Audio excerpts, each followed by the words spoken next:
periféricos, periféricas. Estamos aqui para mais um PerifaCast.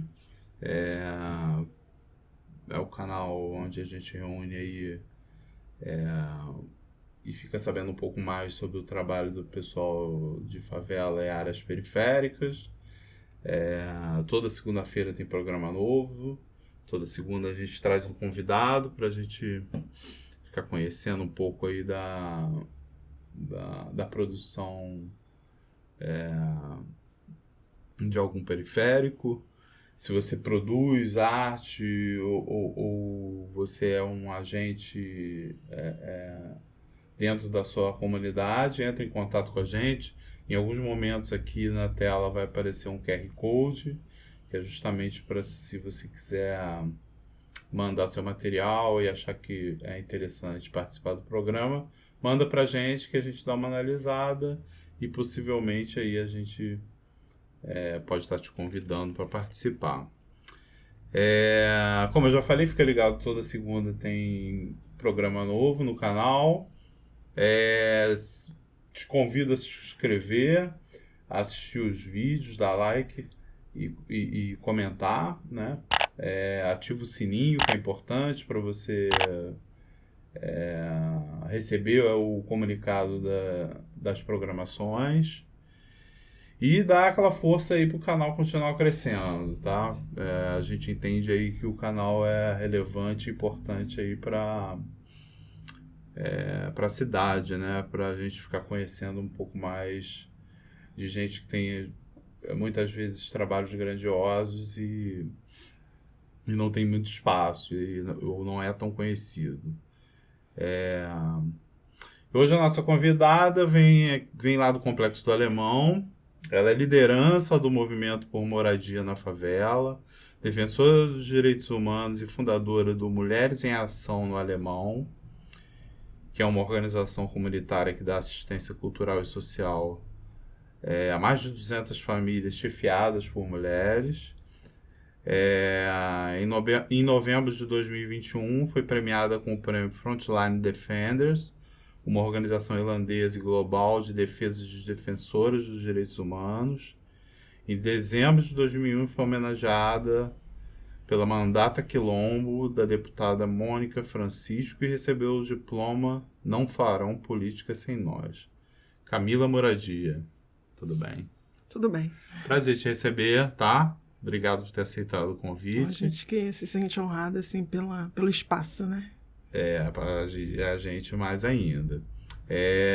Você é do Complexo do Alemão, você é da Grota, não é isso? Isso, sou cria do Complexo do Alemão. Legal. E apesar do teu nome, né? Já virou um sobrenome, Camila Moradia, as suas lutas vão além de moradia, certo? Então, fala pra gente um pouco desse teu ativismo e dos projetos que você está envolvida. Sim, enfim, meu ativismo começa aos 5 anos de idade, né? Eu sou de uma família, minha família também é cria da Grota, minha mãe sempre envolvida, então eu me lembro, assim, com 5 anos de idade, né? Minha memória afetiva com relação ao ativismo é da minha mãe brigando por leite junto com outras mulheres. Então, eu falo que eu sou ativista praticamente desde essa idade. E aí, sempre envolvida nessas questões, por isso que vai além da luta por moradia, né? A luta por moradia, na realidade, começa no ano de 2010, quando eu sofro com um processo de remoção aqui dentro do Complexo do Alemão para as obras do PAC. E até hoje sigo lutando por moradia porque eu não recebi ainda a minha unidade habitacional. Por conta dessa luta por moradia, a gente cria, em 2015, um coletivo de mulheres, que é o Mulheres em Ação no Alemão, para atender, né, com foco no acolhimento a mulheres que são chefes de família, vítimas ou não de violência, enfim. E aí, como a gente busca a promoção dessas famílias, a gente acaba lutando por educação, cultura, lazer, enfim, todas as pautas a gente tenta nivelar, porque são pautas importantes para que a família tenha, de fato, a sua promoção. Então, esse coletivo Mulheres em Ação, ele na verdade, ele não é só moradia, né? Ele luta por todos esses direitos. Exatamente. Aí, né? O nosso foco são em mulheres, para promover essas mulheres e as suas famílias. Entendi. E como é que funciona, né? Vocês... Como é que é a luta de vocês na prática, né? Então, na prática, nós recebemos essas mulheres através das redes sociais ou até no nosso espaço físico. Muitas dessas famílias são famílias do aluguel social, né, da luta por moradia. São famílias extremamente vulneráveis e aí a gente recebe, acolhe a mulher, porque, como você bem colocou aqui, eu sou uma mulher preta, sou favelada. Então, as mulheres que a gente recebe, na sua maioria, são mulheres pretas e faveladas. E a gente sempre diz que o que tem de padrão não atende à nossa demanda. Não é simples tratar a violência doméstica ou qualquer tipo de violência contra a mulher dentro de uma favela. Então, a gente faz o acolhimento e depois a gente começa a trazer informações. Por exemplo, essas mulheres sabem o que é violência doméstica, mas não consideram violência psicológica, violência moral, patrimonial como violência. Então, o nosso trabalho é de acolher e começar a trazer informações... É educacional também, exatamente. Né? Trazer as informações sobre o que elas têm de direito e como acessar esses direitos.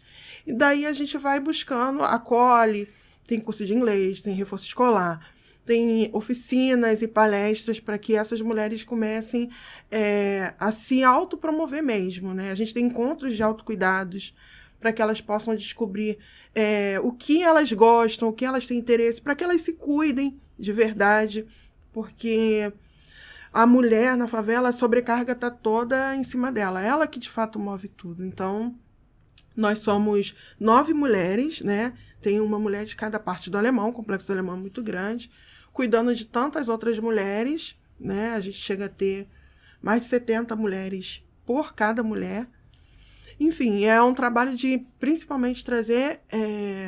que eu falo que tem 2 braços importantes, né? Um é o conhecimento, porque é o conhecimento que a gente acredita que vai fazer, de fato, a transformação, e o outro assistencialismo, que é muito importante, porque são mulheres que estão passando fome, são mulheres sem documentos, crianças sem documentos, enfim. Então, são esses 2 braços que a gente meio que tenta ali manter erguidos.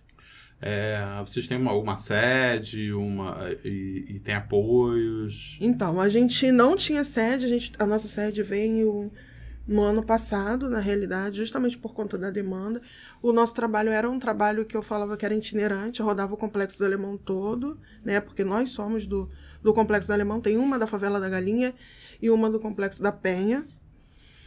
E ano passado que surgiu a sede, mas a gente não tem apoio, é um trabalho completamente voluntário, então todos os professores, os oficineiros, os palestrantes são todos voluntários, vêm através das nossas redes sociais.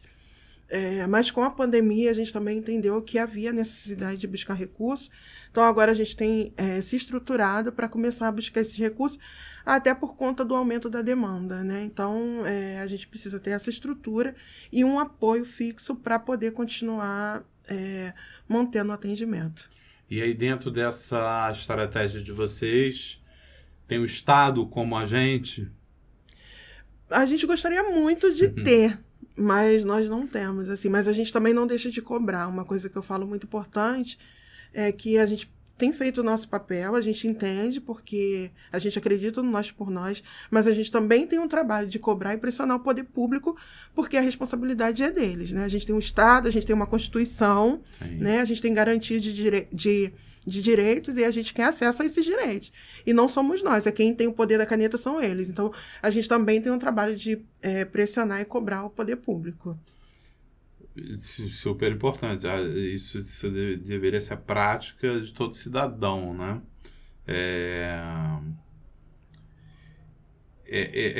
E assim, a tua motivação parte, então, do teu próprio problema pessoal, né? Lá atrás, né? Para te colocar nesse ativismo, né? De sempre, né? Porque uma coisa que eu também gosto de dizer é isso, assim, eu cresci vendo minha mãe lutando, são pautas que, para a favela, elas nunca deixam de existir, assim, porque a gente está acostumado a ver o poder público olhar a gente sempre por força da segurança, segurança, né? Sim. Só lembram da gente através desse braço armado pela mira de um fuzil. Então, saúde, educação, cultura, lazer, esporte, são pautas que, como a favela, por exemplo, o Complexo do Alemão ficou mais de 4 décadas esquecido pelo poder público, oficialmente. Então, são pautas que estão ali gritando, berrando sempre. Então, desde sempre eu estou envolvida. E a grande maioria das mulheres também, né? Elas só não entendem isso. E é um pouco do nosso trabalho hoje. De criar esse movimento. De criar esse movimento para que elas comecem a observar isso. Olha, isso está aqui, essa é a realidade, e a gente precisa ter acesso a esses direitos. E aí, nessa luta, você criou aí uma relação direta, digamos assim, com o poder público, né? Quando você vira uma liderança, você acaba conseguindo acessos que o cidadão normal não conseguiria, né? Como é que se deu esse processo? Não é um processo simples. Para além do nome aí, Camila Moradia, eu também carrego um nome particular, que é Camila Pé na Porta. Né? Então, não foi um processo simples. A gente ocupou muitos espaços, a gente fez assim, né? muitos atos, muitos protestos. Eu já fiquei muita porta esperando lá o carro do governador passar e entrando na frente, enfim, assim, porque apesar de eu vir de um movimento, né, desde sempre, eu nunca fui presidente de associação, eu nunca tive político de estimação, eu não sou apadrinhada por nenhum político. Sim. E eu gosto de dizer que a nossa luta é legítima, então não foi um processo simples, ainda não é, eu não costumo passar pano para ninguém, então às vezes a porta se abre, mas ela se fecha constantemente lá, né? Sim. Então tem que ter um jogo de cintura, mas a gente consegue. Até porque você incomoda, né? Você vai levar... Exatamente. Que a gente não fala sempre o que eles querem ouvir. Exatamente. E às vezes não são pautas que vão favorecer muito os interesses deles, exatamente, né? Então, assim, por exemplo, você tem o secretário de Infraestruturas e Obras, por exemplo. É um cara que você tem acesso a ele? Então, tenho. É muito legal falar sobre isso, porque eu tô há 10 anos no aluguel social, né? Então, são 10 anos de luta. Assim, eu já vi mudar uns 8 secretários. Então, é muito isso, assim. Tem época que a gente tem acesso, tem época que a gente não tem acesso. Como a gente não tem padrinho político, assim, a gente reinicia a luta. Por exemplo, ano passado, tem o atual, que é o Max Lemos, ele entrou em agosto do ano passado. Então, antes dele, a gente teve 2. Assim, e muda muito rápido. O Max é eu vejo ele como um cara muito político, estrategista. Então, a gente tem uma abertura grande com o Max, assim. Então, a gente consegue ser recebido pela secretaria. A gente viu um avanço muito grande de algumas questões, né? Mas a gente sabe também que esse é um ano de eleições. Então, muita coisa avança. A gente está ali, mas a gente está ciente que é um ano de eleições, enfim. Então, hoje a gente tem uma abertura grande com a Secretaria de Obras e Infraestrutura. A gente também tem com o subsecretário de Habitação, que é o Alan Borges. Mas, por exemplo, para você ter ideia, no ano de 2019, quando assume o atual presidente, a gente perdeu toda a nossa estratégia de luta e ficou sem diálogo. Nós ficamos sem diálogo com o poder público ali até metade, mais ou menos, do ano passado. Explica isso melhor. É o que acontece. A gente... a Comissão de Luta por Moradia, por exemplo, é formada por mulheres. Na sua maioria, mulheres pretas. É uma comissão de luta favelada. O Complexo do Alemão né, mídia. Não houve, se você vir analisando, não houve diálogo por parte do atual presidente com as favelas. Sim. Então... Em nenhum momento. Exatamente. A gente foi removido pelo governo do estado, mas são muitos anos de lutas, então E em 2016, 2017, a gente começa a mediar com o governo federal para buscar ajuda diretamente. E aí a gente chegou a ter contratos assinados pela Caixa Econômica no ano de 2018. E quando o atual presidente assumiu, esses contratos foram todos cancelados. E aí a gente perdeu, de fato, ali a comunicação com o governo federal por conta de habitação não ser uma pauta importante, né? Não ser do interesse deles, que dirá habitação dentro da favela com um monte de mulher pedindo.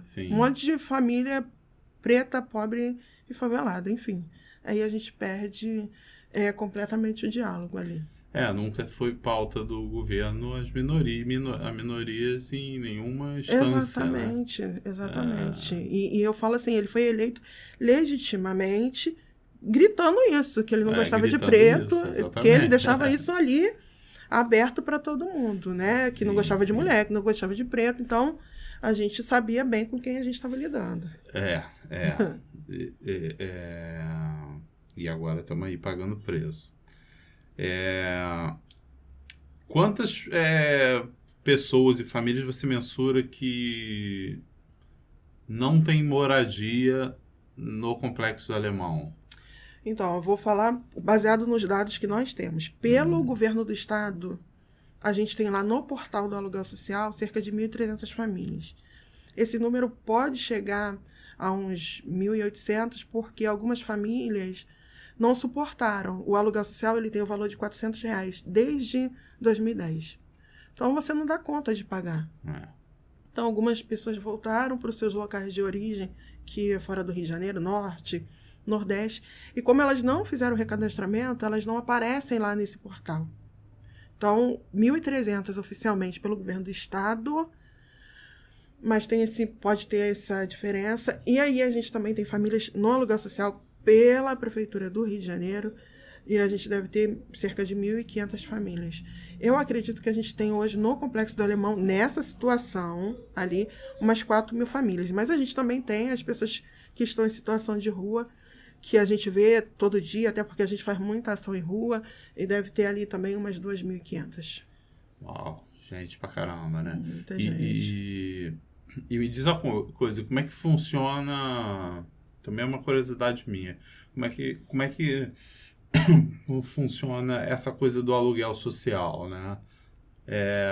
Como uma pessoa tem acessibilidade a esse benefício, digamos assim, né?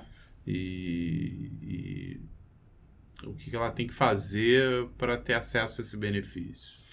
No nosso caso, a gente teve acesso por conta do processo de remoção, né? Já na nossa situação, onde eu fui removida, só chegaram com aluguel social. Porque, por exemplo, se uma casa desabar hoje, né, eles também podem incluir essa família no aluguel social. Mas no nosso caso, foi um processo de remoção. Então, algumas localidades no Complexo do Alemão, as famílias tiveram direito à compra assistida, escolheram casa em outro lugar, e aí o poder público foi lá e pagou.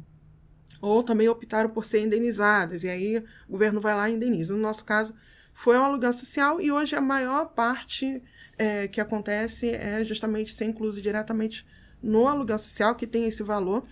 De acordo com o decreto, o aluguel, a pessoa não pode ficar mais de 5 anos, né, no aluguel social, e, enfim, o valor não pode aumentar também, de acordo com o decreto. Só você pode passar, eu estou 10 anos no aluguel, mas esse valor não pode ser revisto, né? Quer dizer, a inflação aumenta todo ano. Não. Enfim, você tem que, com R$400, você tem que pagar o seu aluguel. E a gente passa por um recadastramento, né? Tem que... Desculpa te interromper. Isso tem que ser necessariamente... esse aluguel, ele tem que ser necessariamente dentro da comunidade ou ele pode ser fora, em qualquer outro lugar? Não, pode ser fora. Pode ser em qualquer outro lugar. O que eu falo que complica isso são vínculos afetivos, a tua estrutura, tua rede de apoio. Já tá montada. Exatamente. Eu sou cria do complexo. Eu tenho 3 filhos. Eu não tenho condições de sair do Complexo Alemão. Meu pai mora aqui, a minha mãe mora aqui, a família do pai mora aqui. Então, minha rede de apoio, meus irmãos, as escolas, tudo são aqui. E a maioria das famílias beneficiárias também tem a mesma história. A gente tira pelo Parque Everest. As famílias moravam ali há mais de 30 anos. Como do nada sai assim, vai para um lugar diferente, enfim, te desestrutura, né? Então a gente vem fazendo, o poder público chama a cada 2 anos para um recadastramento, isso o governo do estado, porque a prefeitura parece que vai manter a cada 6 meses esse recadastramento, e aí você vai lá, leva o comprovante que você paga o aluguel, o valor do aluguel. Também tem uma parceria, um vínculo deles com o CRAS, então você precisa ter ali o número do NIS atualizado, enfim, faz esse recadastramento. E aí, no caso da Prefeitura, a Secretaria de Habitação, né, Municipal de Habitação, no caso do Estado, é a Secretaria Estadual de Assistência e Direitos Humanos, que cuida do pagamento do aluguel social. Tá, não sabia. A Secretaria, no caso do Estado, é a de Assistência Social e Direitos Humanos. Entendi.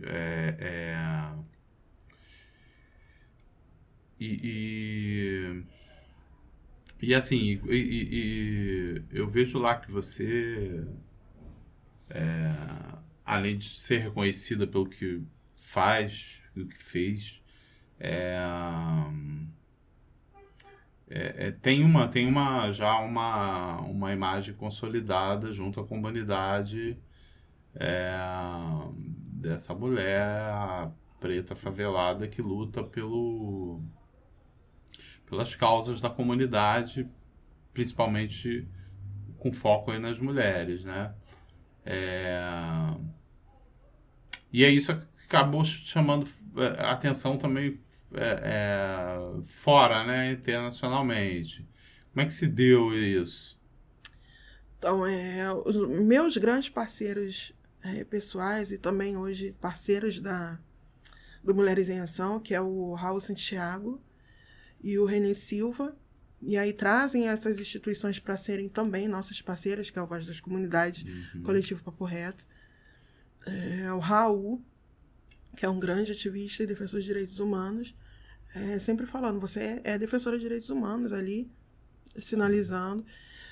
Teve esse contato com a Frontline, e a Frontline é uma instituição, né, de defesa de direitos humanos, de apoio aos defensores, nos recebe, nos acolhe.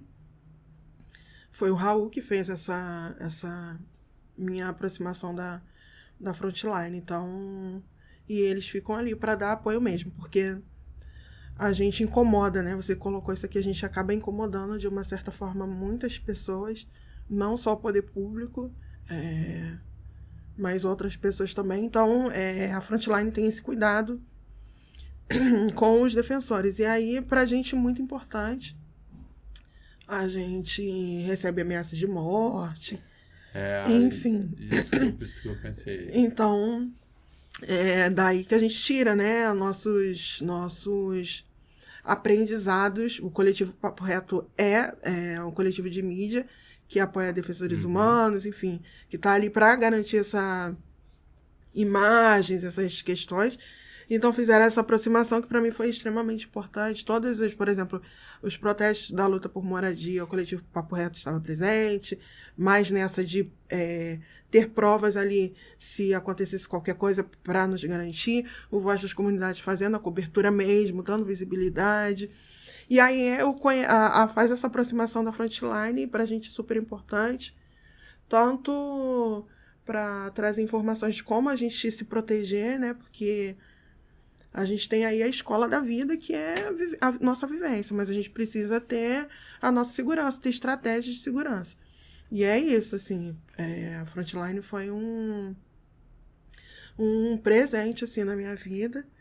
E eles reconhecem o trabalho de defensores de direitos humanos que estão atuando. Então, ano passado, eu fiquei bem surpresa, assim. Todos os anos tem essa premiação, né?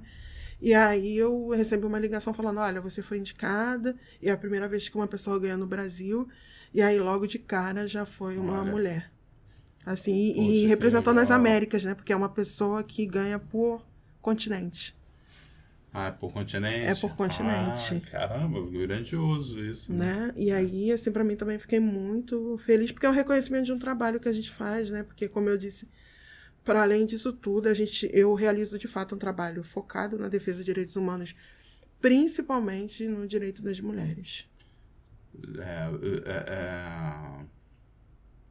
É muito relevante isso, né? Eu queria saber mais sobre por isso que eu te perguntei, queria saber mais sobre o Frontline, porque eu não conhecia, né?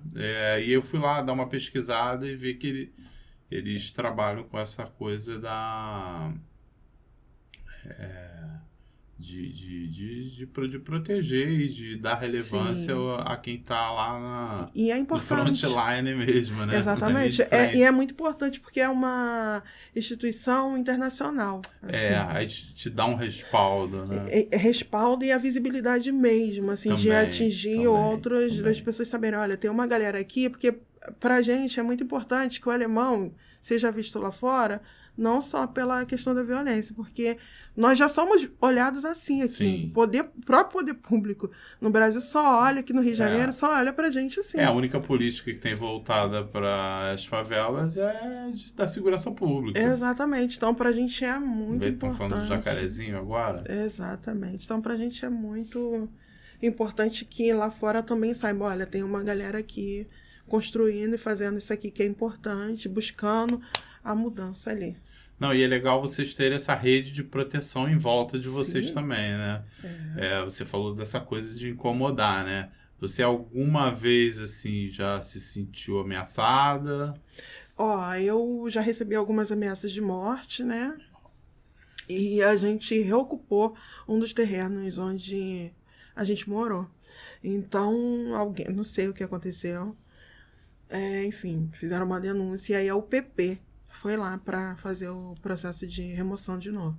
Só que eles não chegaram pedindo pra gente, sem ordem judicial, chegaram atirando mesmo e foi um dia, assim, bem complicado e eles procuravam pelos nomes, eles sabiam que eram os responsáveis, então a gente passa por alguns processos, assim, bem complicados. Eu tenho 3 filhos, então esses caminhos de proteção, e é importante dizer que tudo isso porque a gente vem fazendo uma luta não para ter direito, porque já é direito, direito, moradia, é direito constitucional, tá lá na Declaração dos Direitos Humanos, enfim, é para ter acesso a um direito. E outra coisa também que eu gosto muito de falar sobre moradia, que as pessoas acham que quem luta por moradia é vagabundo. Eu fui removida, eu tinha uma casa. E me tiraram da minha casa. Foram lá e falaram, olha, para ficar legal, para ficar melhor, vão ser apartamentos, junto comigo nesse processo, tem famílias que foram removidas para construção teleférico, por exemplo. Então, a gente não está falando de pessoas vagabundas. Nós não estamos falando de pessoas vagabundas. Estou falando, aqui no Complexo Alemão, no caso específico do governo do Estado, nós estamos falando de trabalhadores. Nós fomos todos removidos. Todo mundo tinha sua casa. Não pegou... Não é quem não tinha casa que está fazendo, não. São pessoas que tinham casa. Então, assim, eu gosto sempre de falar sobre isso, porque criminalizam muito a luta, né? Quem luta por moradia é vagabundo.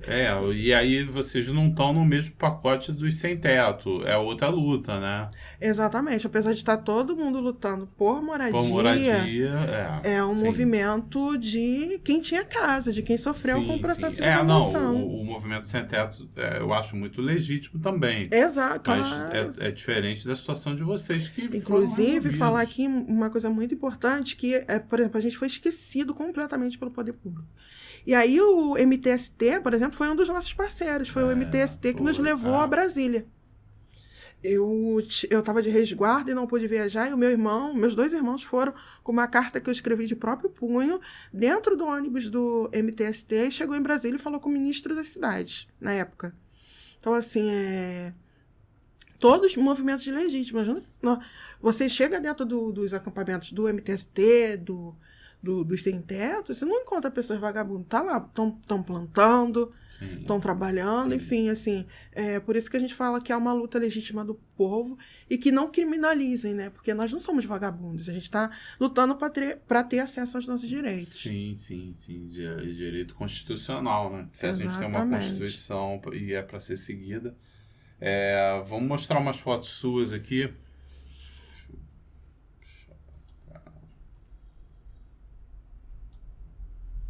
sei lá. Essa foi bem recente, foi no ano passado. Aí a gente começa a entender um pouco, né, do que fizeram por nós, a gente vai fazer também. Isso foi um encontro que teve, e aí tinham vários movimentos, e aí eu fui participando também. Porque, por exemplo, quando a gente ficou esquecido, foram movimentos que foram parceiros, né? E a gente tem uma certa visibilidade e a gente começa... A gente vem fazendo movimento nós por nós mesmo, né? Faz aquela rede e aí eu fui junto. Legal. Tem que ser, né? Você tem que criar redes para, às vezes, conseguir as coisas, né?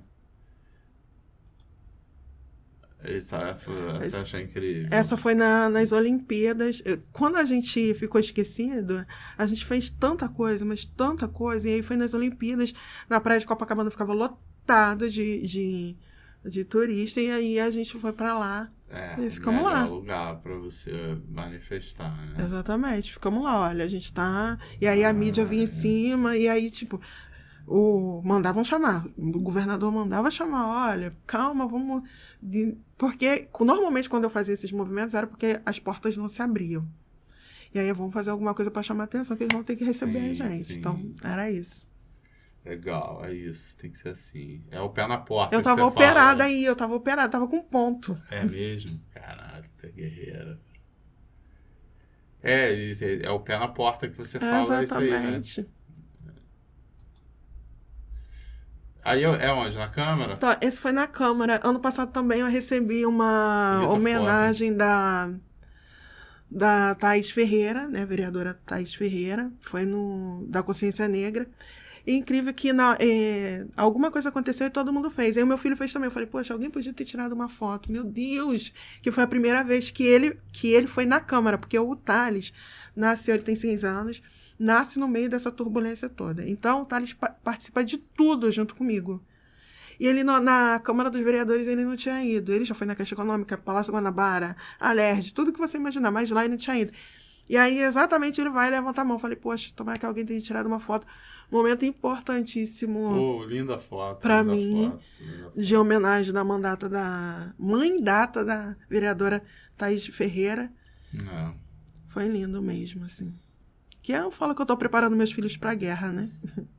É isso aí. Tem que passar o bastão. E construir cidadãos... É isso. É muito sobre isso. Que a gente não vai ficar pra sempre, né? E são eles. Ontem eu até pude falar herança, sobre né? isso. Eu acho que é a maior herança que você pode me perguntaram, e aí, Camila, o que você espera? Eu espero que os meus filhos consigam viver no Complexo Alemão, porque eu tenho sobrevivido, a minha mãe sobreviveu, minha avó sobreviveu, mas eu espero que os meus filhos consigam viver aí. Bonita foto. Você falou que tem quantos? Eu tenho 3. Esse é o... Esse é o Thales, mais novo. Tem uma menina de 12 e uma de 8. De certa forma, todos eles... A Letícia, quando ela tinha 1 ano, a gente sofreu do processo de remoção. A Giovana nasce no meio de um processo confuso e o Thales nasce no auge da crise do Rio de Janeiro, que foi o aluguel social atrasou 6 meses, enfim. Tem uma... Só que ele, tipo, mamando em protesto, enfim. Eu tenho várias imagens, assim, dele de luta mesmo. Você vai ter história pra contar. No acampamento, dormiu muito em acampamento, ali no relento, enfim. Essa foi a divulgação, né, da premiação da Frontline. Foi essa foto tirada no Complexo Alemão, no alto do Complexo Alemão. E já que foi a imagem de divulgação. Essa foto eu tirei para fazer uma matéria para a revista Cláudia, no meio da pandemia, assim, que a gente fez lá o gabinete de crise, né? Eu fiz uma provocação ao Renê, o Raul, Renata Trajano, Hector Santos, no Twitter.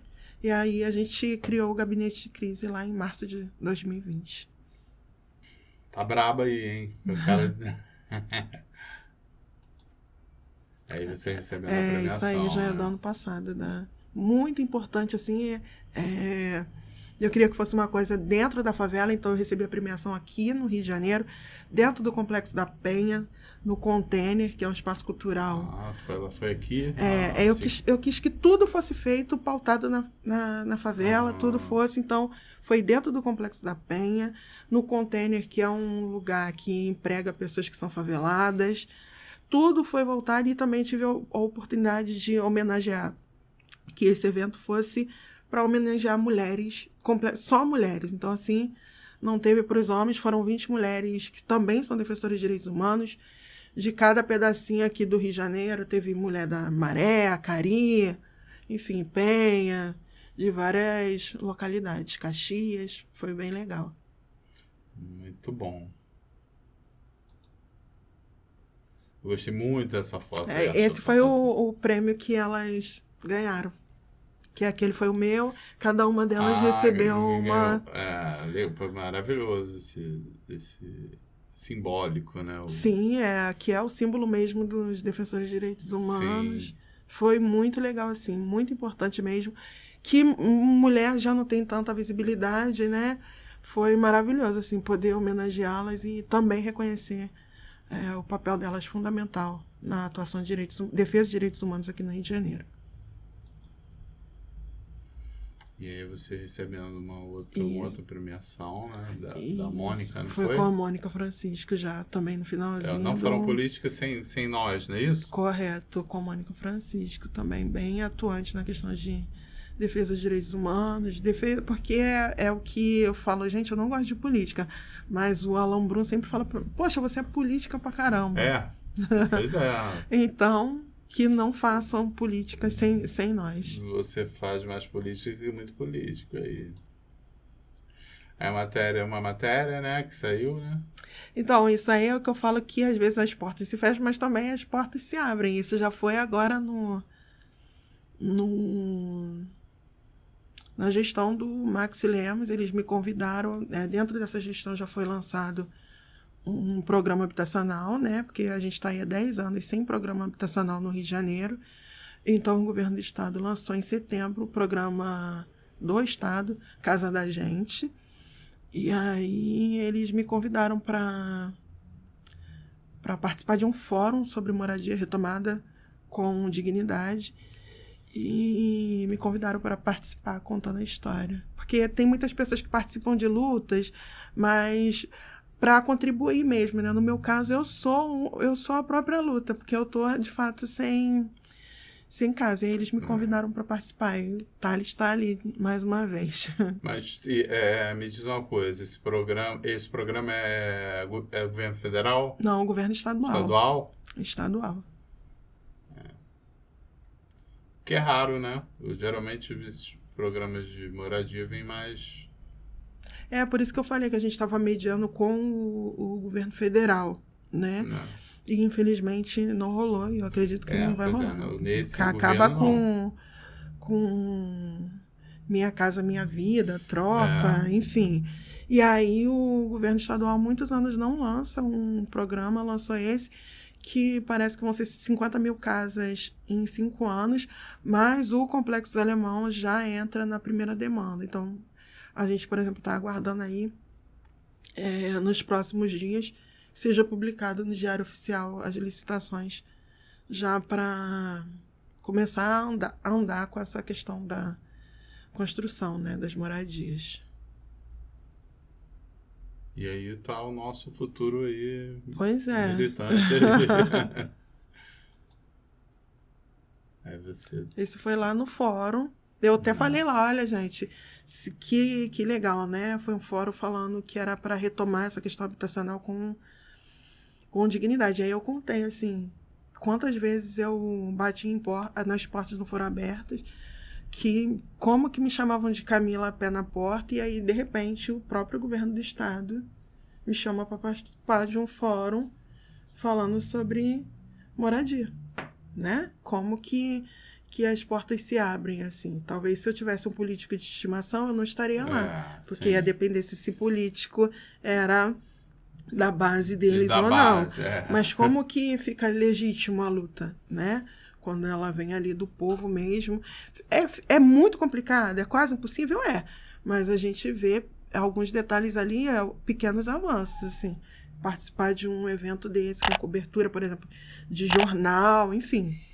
É muito importante. Aí a gente se dá conta de que o trabalho, mesmo ali de formiguinha ou caminhando em passos de tartaruga, dão resultados. E é bacana que teu trabalho é isento, né? Tem essa coisa de não estar atrelado a partidos e interesses. Nada. Tenho os meus posicionamentos políticos. Gosto de falar que não estou do lado errado da história, mas é isso, é o trabalho bem isento. Eu acho que essa é a última foto que eu gostei, achei linda essa foto. Até pedi ela ontem. Essa foto, lindíssima. Que também foi feita no Complexo do Alemão. Eu pedi ela ontem, porque eu também quero, no dia que saiam as licitações, usá-la mais uma vez. Assim. Essa foto é maravilhosa. E aqui, nessa foto, dá pra ver a casa onde eu nasci, que é bem naquela árvorezinha ali, ó. Minha mãe mora nela, minha mãe mora nesse lugar. Nossa, ela tem uma paisagem, né, cara, única, Sim, né? com vidros. Essa foto foi feita no Mirante, que a gente chama de Mirante do Complexo Alemão. Quando quiserem, só... Eu quero muito. Eu quero muito. Esse mirante aí eu já vi. Tem alguns trabalhos que foram feitos. Acho que até a menina que veio aqui, musicista, acho que é o nome dela, perdoe-me. Ela que toca violino, ela tem um. Eles tiraram foto lá nesse mirante.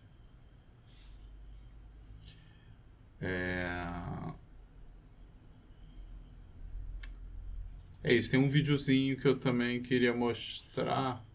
Que não tá aqui não.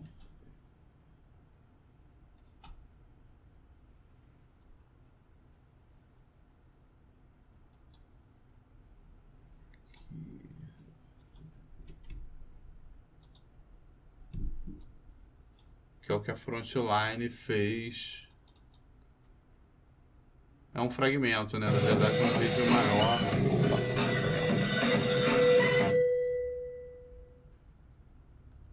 Camila Santos é uma mulher preta, favelada, mãe de 3 crianças negras. Camila Santos é a luta. Me entendo como defensora de direitos humanos desde o dia 25 de maio de 2015. Eu fiz uma confusão nesse dia. Aqui no Complexo do Alemão. E durante a semana dessa audiência pública, por conta da luta por moradia, né, a gente já estava há 5 anos no aluguel social, a formação, né, os preparativos para essa audiência pública, eu mobilizei todas as famílias do aluguel social para participar de uma audiência pública que era para falar de segurança, mas onde teríamos autoridade. Tu mudou a pauta, né? Gente, esse dia foi ótimo. Eu consegui mobilizar essas famílias para... Eu tava grávida do Thales. A gente começou a lá, a barriga. Uma mulher forte, mas também é uma mulher fraca. E justamente a sua fraqueza que é a sua maior força. É uma mulher preta muito determinada. É um alcance fora do normal. O coletivo Papo Reto, né? Eu ia falar isso. Quem produziu o vídeo foi o próprio coletivo Papo Reto. Tá. Eu pensei que tivesse sido a Frontline. Por achar que ela não consegue, quando ela vai ver, ela já tá lá na frente, já avançou. Ela faz um papel muito importante na minha vida. Esse espaço é o nosso espaço. Ser alguém que me incentiva a ser uma pessoa melhor. Meu amor, merece pra caralho. Tudo que é pra Meu maior sonho de vida pessoal é poder contribuir com a democracia, contribuir com o povo, estar sempre disponível para que a gente possa conquistar nossos objetivos. Legal. Essas falas foram todas gravadas pelo coletivo Papo Reto.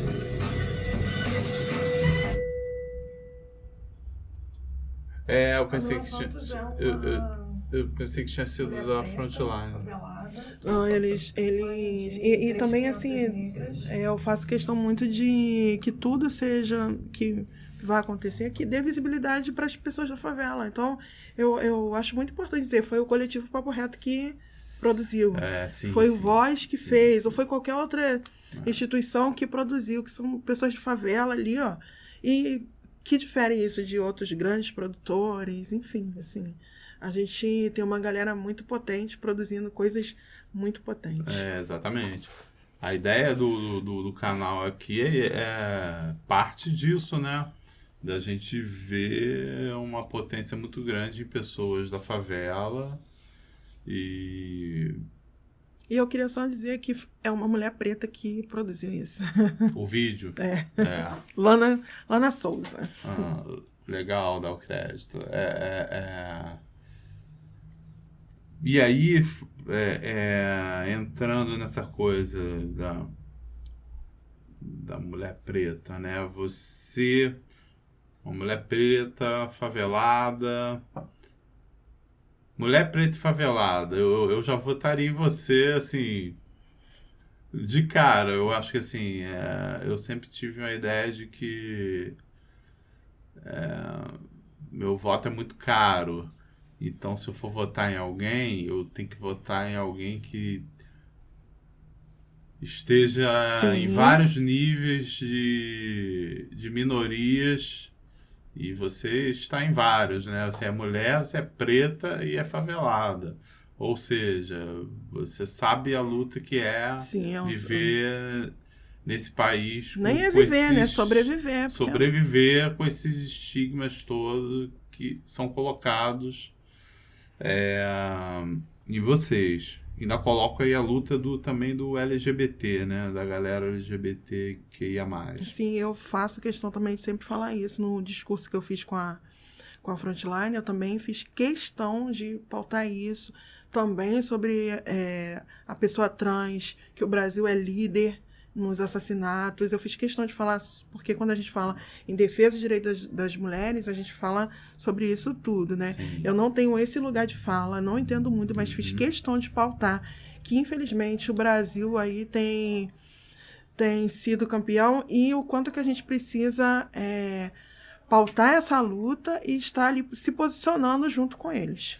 Exatamente. Não é nosso lugar de fala, mas a gente tem que estar junto, né? Exatamente. Em rede. Tem que estar junto e tem que estar fazendo. Exatamente. Porque tem uma galera que lutando. fala que tá, mas não tá. Mas a gente tá ali atuando. Não é só tá no discurso, né? Exatamente. E aí vem a minha pergunta. Você é uma mulher preta favelada. Como é que você está vendo o futuro se construindo dentro desse contexto, né? Você acha que hoje... Você acha que é imparável esse progresso do povo negro periférico em todos os níveis para chegar num determinado futuro onde seja mais fácil conseguir as coisas, ser reconhecido e poder viver nesse país? Você vê uma trajetória positiva? Eu vejo trajetória positiva no ponto de vista que eu te falei. Eu estou preparando meus filhos para a guerra. Né? E tem muita mulher preta. E aí, quando você fala de minorias, eu estou em mais uma. Que eu sou mãe solo. Então, tem muita mulher preta e mãe solo fazendo exatamente a mesma coisa que eu. Apesar de eu ter crescido dentro desse movimento, eu sou uma adulta contaminada. Porque a minha mãe... também algumas coisas ela não conseguiu ali, né? Sim. Apesar de toda a luta e toda a resistência. E aí eu já vim trazendo mais informações. Por exemplo, ontem minha filha de 8 anos viu uma outra mulher beijando uma outra mulher. E aí o Thales perguntou... ela perguntou para a irmã mais velha assim... você está vendo elas se beijando? Por que elas estão se beijando? E aí a de 12 anos falou para ela assim, porque elas se amam. Beleza, assim, né? eu tava vendo elas conversando. Aí ela falou assim, ai, que legal. E acabou ali. Então, a gente vê, tipo, quando a gente fala é positivo, tá caminhando em passos lentos, mas o que tá sendo feito não tá sendo feito em vão. E aí a gente sabe que a gente tá ali brigando. O que eu acho que falta é que a sociedade, infelizmente, é muito hipócrita, né? E aí não avança em passos largos justamente por conta de todo o preconceito, de toda a questão estrutural, racismo estrutural, infelizmente, que a gente enfrenta. Mas a força, ontem eu até falei sobre isso no Twitter, né? Eu sou uma mulher preta, filha de mulher preta, neta, bisneta, tataraneta de mulheres pretas. E a força e a resistência delas todas lá atrás me trazem mais forte, mais resistente, para criar crianças mais fortes, mais resistentes. E se não for agora, porque não vai ser agora, e se não for com os meus filhos, vai ser com os filhos deles, com os netos deles, mas que a gente vai conquistar, a gente vai. Isso que eu queria saber, se você vê um futuro... Eu não só vejo como eu luto por ele. Exatamente, exatamente. E estou criando crianças para que vejam e que ser lutem. uma agente, né? E acreditar também, porque tem pessoas que não acreditam. E eu acredito. Eu sigo acreditando. Eu sigo vendo, sigo criando caminhos, sigo buscando novos caminhos e fazendo a ponte para que pessoas também acreditem, que sigam nesses novos caminhos, enfim. É isso.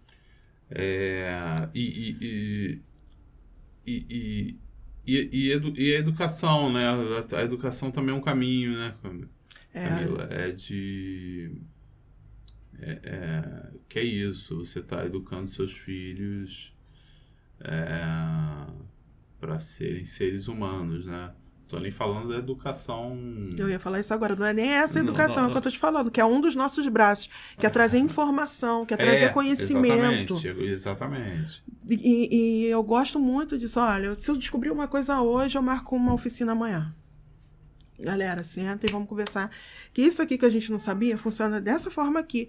Esse é o caminho, por exemplo, coisas simples, amanhã vai ter distribuição de senha para tirar a isenção. E aí é um político que está por trás, né? Toda semana eu coloco, você não precisa pegar a isenção em lugar nenhum. Identidade, você já pode ir direto ao Detran, lá você preenche de próprio punho. Aí a pessoa fica... porque se você vai ali, aquele político ali já te ganha. Não. Então, olha, gente, aqui já acontece dessa forma, dessa maneira. Camila, não faz isso. Como que não, gente? Para que sujeitar a pessoa isso aqui se ela pode fazer só isso aqui? E são coisas que parecem bobas, mas que transformam e que acaba tirando a pessoa de uma alienação.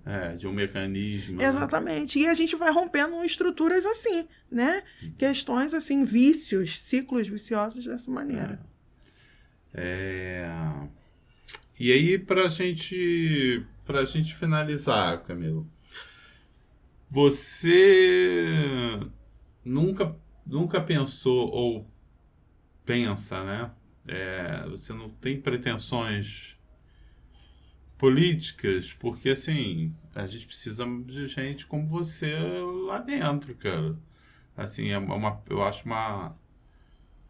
uma perda muito grande a gente não ter pessoas como você lá dentro do sistema, porque como é que a gente vai mudar as coisas se a gente mantém os mesmos canalhas movimentando a máquina, né?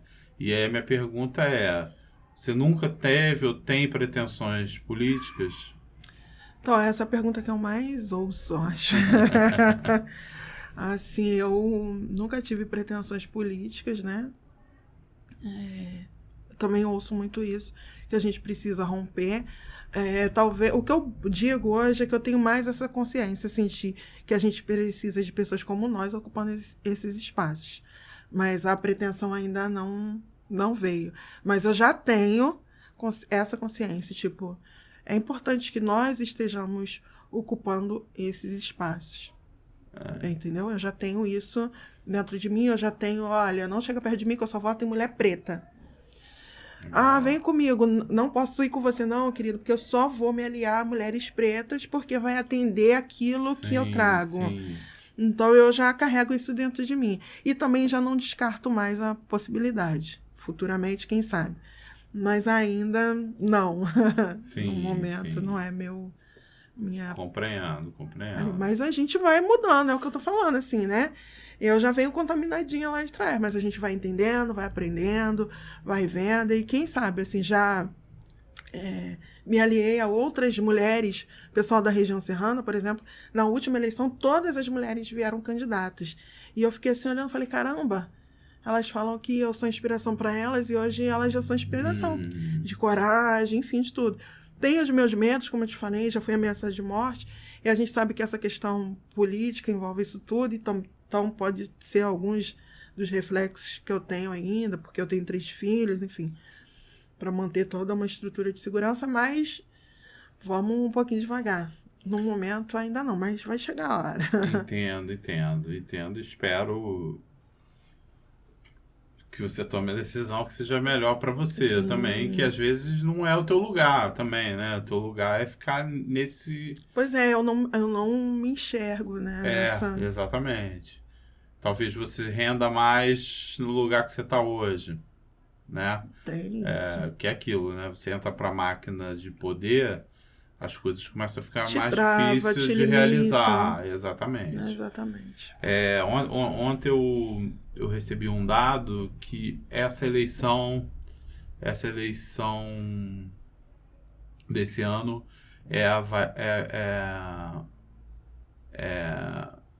a gente vinha num crescente de participações de mulheres, né, como candidatas, e esse ano isso regrediu, caiu, né, com relação à eleição, Sim. às eleições passadas. E, foi um dado que eu recebi, assim, com muita... Mas é justamente por conta da quantidade de violência que... E aí a gente já parte por conta da violência política, né? Que essas mulheres estão sofrendo. Ontem também eu vi que a Beni Brioli, que é vereadora em Niterói, sofreu a 3ª ameaça de morte em menos de uma semana. E aí eu olho para isso e falo, caramba, eu não quero estar nesse lugar. Né? A gente já vem de tantas violências, aí você para e pensa, como que eu vou ocupar esse lugar? Assim, mesmo sendo inspirada, o Instituto Marielle Franco começou uma campanha de não seremos interrompidas, motivando, né? E lutando para, de fato, a gente não seja interrompida. Mas você vê uma vereadora trans recebendo a 3ª ameaça de morte em menos de uma semana. E isso é uma coisa que realmente preocupa. E se tratando de mulheres, aí... A gente não tem políticas públicas para proteger essas... Para nos proteger, para proteger uma mulher, uma cidadã comum que dirá uma parlamentar.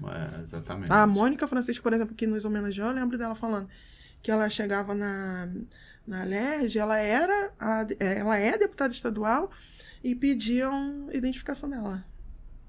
Enquanto as humilhações vinham. Então, assim, tem muita coisa ainda para lutar aí, para mudar, né? Quebrar, para que a gente chegue. Mas é importante que elas estejam ali ocupando esses espaços. Sim. Camila, deixa eu apertar tua mão aqui, eu vou pegar um pouco dessa energia aí. E passar também, porque a vida é uma troca, né? Exatamente, é uma troca. Obrigado pela presença, imagina. Foi um prazer te receber aqui, tá? Tua luta é muito digna e, assim, a gente vê poucos, não só mulheres, a gente vê poucos cidadãos se engajando tanto numa luta, assim, do jeito que você se engaja, assim, e você é braba. E tem que ser, né? E tem que ser, para enfrentar essas batalhas aí, tem que ser pé na porta. Tem que ser. Tá bom? Obrigado pela tua presença, obrigado por ter aceitado o convite. Imagina, a gente agradece. E por agradece. dividir aí a tua visão aí, e o teu trabalho aí com a gente, com a nossa audiência. Eu que agradeço, obrigada. E as portas estão abertas aí para voltar aí no futuro. Quem sabe, com novidades. Com novidades, exatamente. Então é isso, estamos terminando mais um programa. Hoje aí foi com a Camila Moradia, importante liderança aí no Complexo do Alemão. Lembrando que semana que vem temos mais um convidado. Toda segunda-feira tem programa novo, né? Te convido novamente a assinar o canal, a assistir os vídeos, curtir, comentar, participar de alguma forma. Não esquece de clicar no sininho aí para receber as próximas programações, para ficar sabendo o que vai rolar. Lembrando também que a gente está em outras plataformas de podcast, como Spotify, Deezer, Google Podcast. Lembrando também do nosso canal de cortes, para você assinar o nosso canal de cortes, onde a gente faz os cortes dos programas, né? E dando sempre aquela força aí para o canal crescer e se fortalecer, e a gente poder trazer gente aí interessante aí e produtiva aí como a Camila. Tá bom? Uma boa semana para todos e até o próximo programa.